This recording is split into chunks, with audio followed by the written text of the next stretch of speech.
Greetings from South Texas. My name is Douglas Lee. Heat safety is important to me because I work in an area that's hot, especially in the summer, multiple days, 100 plus degree temperature. Make sure to drink plenty of water and take frequent breaks.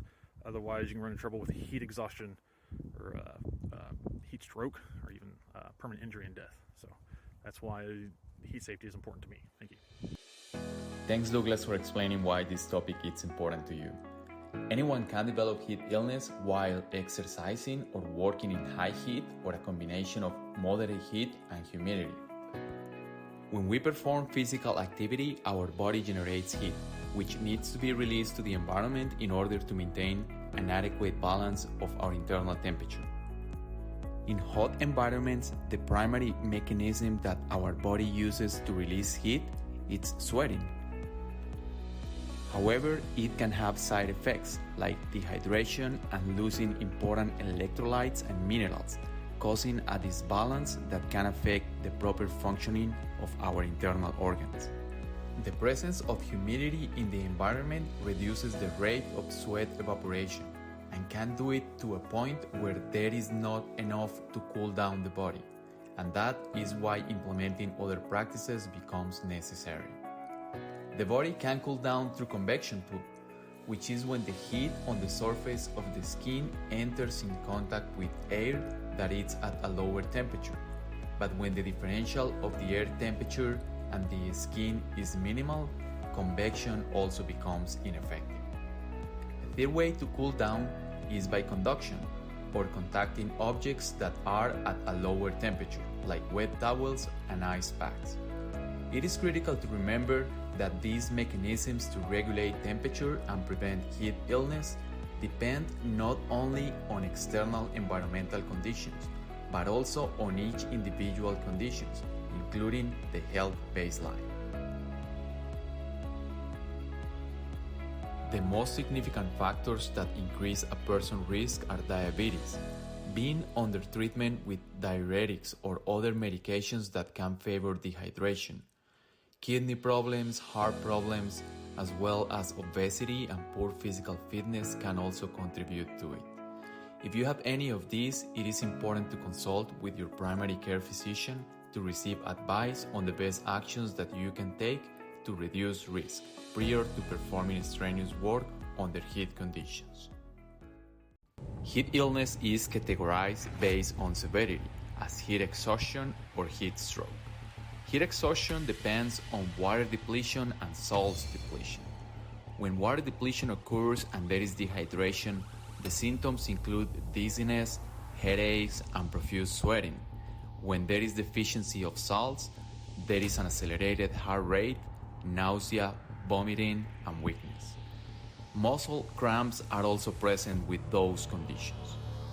Heat stroke is the most severe condition of heat illness, and it occurs when the body can't regulate its temperature at all.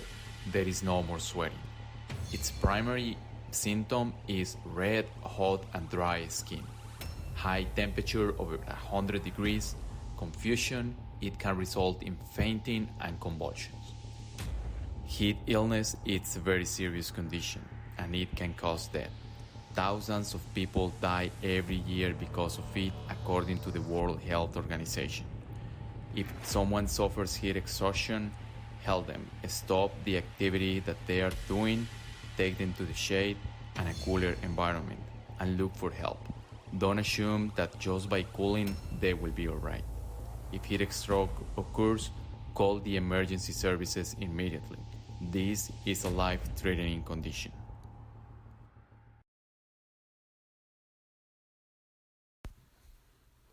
How prevalent is heat stress at Aegion? Recent historical cases of heat stress at Aegion show that between 2018 and 2020, Aegion had 16 reported cases of heat-related injuries and illnesses. 12 were heat-related illnesses and 4 were from heat rash. Most of these cases occurred during the warm summer months between June and September.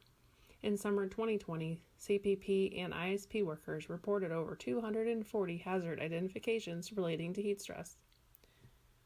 Recognizing these hazards will help us take precautions to prevent heat stress and achieve Aegion's core value of 0 incidents are possible. Thanks for explaining, Sarah.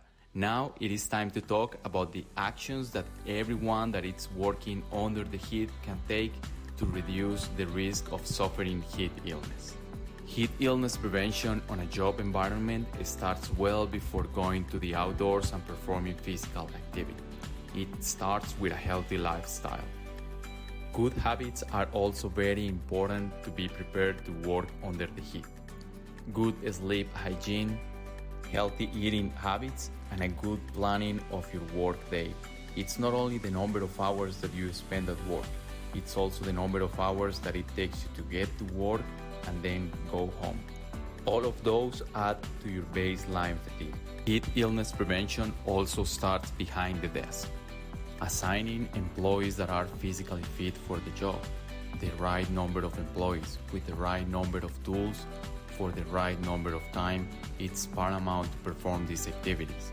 Work changes all the time, and evaluating how those changes affect heat illness is paramount during the summer. The resources and the time that it takes to get the job done in the cooler months might not be the same during the hotter months. When finally working under the heat, there are few practices that everyone can take to stay safe. For workers, the recommendation is that during warm or hot weather, they drink 4 8-ounce glasses of water, or a total of 1 quart per hour, through the entire work shift. Using light colored clothes is also helpful, as it reduces the heat absorption from the sun. Monitoring other employees is also important because you can identify signs of heat illness. Before starting work, the crews should discuss the frequency of breaks and the area where those will be taken. Having access to shade and seating will make a huge difference. Being prepared is also very important. Remember, heat illness can be fatal, and access to emergency services might be required. Finally, it is critical that everyone on a job site understands how to prevent heat illness, what are its symptoms, and how to respond in case of emergency. As we approach to the end of this awareness training on heat illness prevention, let's discuss what is the heat index. It is a measure of how hot it really feels when relative humidity is factored in with the actual air temperature. To find the heat index temperature, look at the heat index chart on the screen.